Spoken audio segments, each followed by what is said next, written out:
Yesterday I had a world premiere, the first I've had for a while, what with all the pandemic and everything. And it was quite an unusual one for me because it was written for a cathedral choir with organ. So I went down yesterday to Wells in Somerset, and I thought I'd give you a little behind the scenes look at how it all went down. Now, the original plan was that we were going to film everything and record it, and I would do all of this on YouTube. And unfortunately there were various contractual problems which they'd hoped to resolve, which didn't get resolved in time. So for now, it's going to have to just be a private thing for us on here on Patreon. And you know, I may use some of this footage again in the future if they're talking about they may try and record it next year, and then if that all happens, then I'll do a full video all about it. But I thought you might like to see a bit behind the scenes and hear how it went for me. It was also really nice to meet up with Barnaby Martin, who some of you may know from the YouTube channel Listening In, who lives in the area. He's a fellow composer and YouTuber, so we had a lot to talk about. So I got the commission maybe a year ago, and it was the first time I've written a few pieces involving choir in some ways, but I don't feel at all an experienced choral composer, and I've never actually written a piece for organ at all. So there was a lot of new challenges to get to grips with in this commission. I have done, you know, there's been choir moments in some of my operas, so I did have some idea of how to write for choir, but I definitely did quite a bit of research looking into specifically this kind of cathedral choir.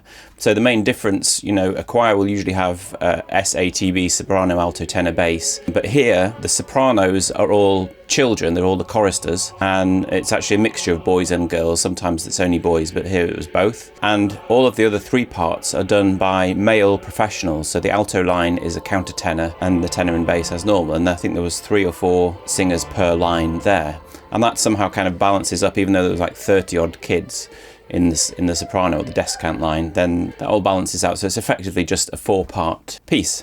The starting point for me was a challenge because, you know, I'm not a religious person, and I didn't particularly want to write a piece that was, you know, to the glory of God. So I had a long debate with Jeremy Cole is the head of music at the cathedral, and he was very sympathetic. He understood where I was coming from, and he gave me various texts. They were all, there was too much Jesus and God in them, and I wasn't comfortable with it. I went away and found a couple of options, and one I was particularly pleased with. It was about a poem about a river which said, men will come and men will go, but I will go on forever. And I thought, well, you know, if you believe in God, you can treat that as that's what it's about. And if you don't, it works for you as well. I thought that was a clever solution, but Jeremy ran it past the authorities, and that was still not acceptable. So in the end I said, well, just give me the sort of challenges I'm facing. So are there any texts you could recommend that might fit the bill, that would pass your end of the deal? And he came back with several, one of which was the poem I set, which is Bells by Thomas Traherne. It doesn't specifically mention God or Jesus, it just mentions capital H, he, and singing his praises and things like that. But it's mainly centred on bells and the glorious sound of bells. And I felt that was something I could cope with. Apart from the text, I started messing around with musical ideas. I was listening to a Tigran Hamasyan piece, and I thought, gosh, it would be fun to try something as kind of funky as that's, you know, in 5/4, but with a cathedral choir. That was my kind of like naughty, break the rules kind of idea.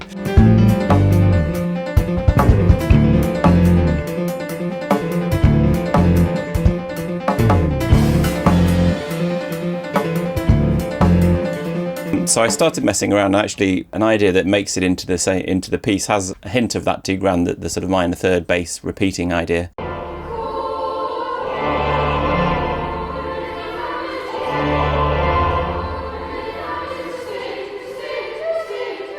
But I was quickly realising that, you know, for somebody who likes funk, this is about as unfunky an ensemble as you can possibly get. You know, you have the organ probably 20 metres away up in the loft, so he'll play a chord and, you know, it'll sound sometime later. Worried about synchronising that with them?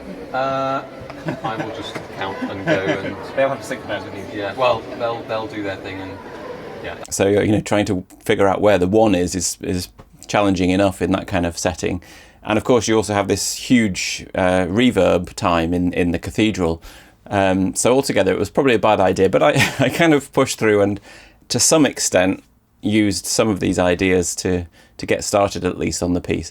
So what I kind of did, which I'm not sure if it really comes through very much, but I had this idea where the whole downbeat from one downbeat to the next would last the same amount of time, but then I would change how many beats there were between the two. So it starts with 4/4, and then it's 5/4, so you have to have a sort of metric modulation so that the downbeats last the same amount of time, but now there's 5 beats. And then there was also a 7-beat section, which I notated as 4/4 and 3/4, but it's effectively 7 in the time of that same downbeat. So that should still roughly come down, down the same amount of actual time, even though the time signatures and the metronome changes. Don't know if that's clear, but that was a sort of idea. So it's almost like the polyrhythm is kind of stretched out. You don't hear all these things simultaneously. Although there is one section where there is an actual 5/4 polyrhythm. So the beat is 5/4. So they're going, sing his public praises and rejoice. 1, 2, 3, 4, 5. And the right hand of the organ is going.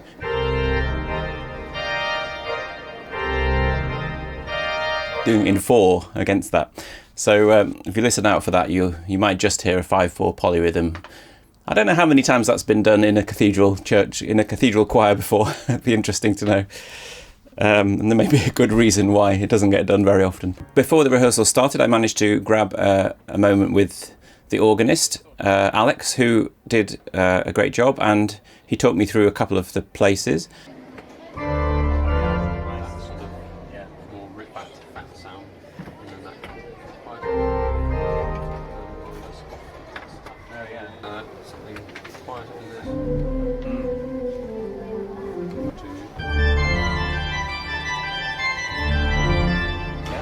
I have to say it sounded pretty much exactly as I was hoping in almost all of the places.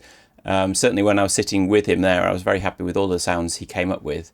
Because, there's all these different stops which alter the colour, and he seemed to have just intuitively got the right tone in all of the different spots.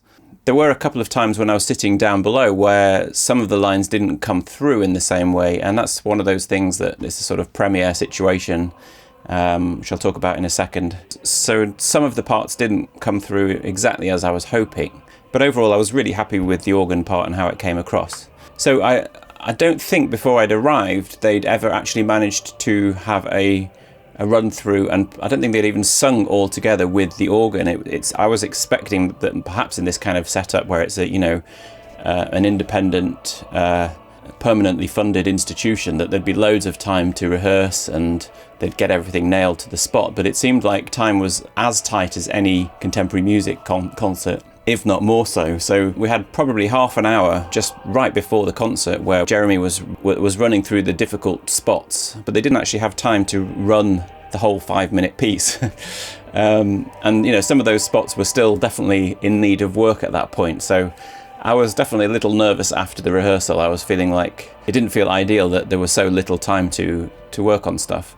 But then when the concert came, it actually came off really, really well. I can't fault the performance, and the things that I have got questions about are almost entirely to do with my own compositional approaches and the ways that I wrote for the choir particularly. And I think I'm going to go and tweak some of those passages and try and just iron out some of the spots that I didn't feel worked the way I expected.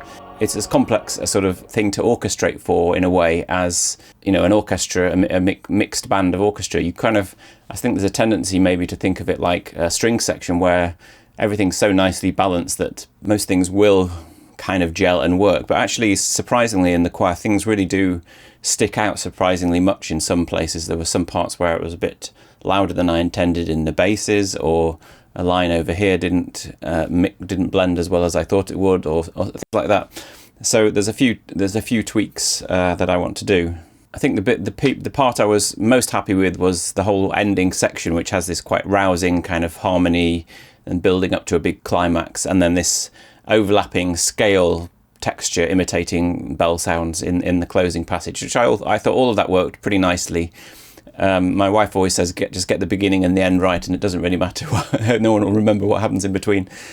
So in those terms, I felt like I nailed it.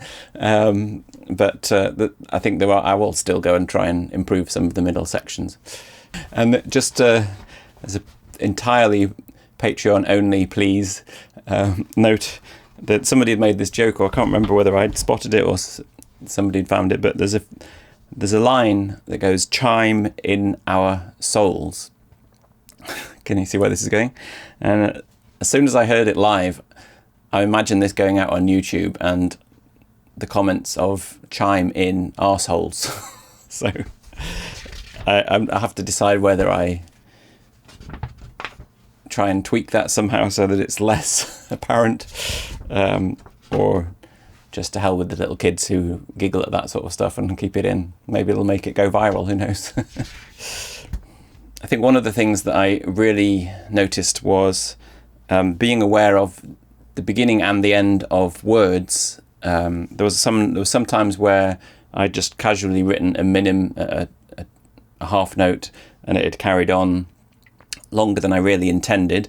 And of course sometimes, so you have souls and you've got the S at the end, which they'll always quite carefully place, and sometimes you would get these odds coming through, for example, when I hadn't kind of considered it as, you have to almost think of it as a separate note. I think that sometimes when you have a strong consonant at the end of a word, you need to decide where it's going to be placed as when you're composing, I think.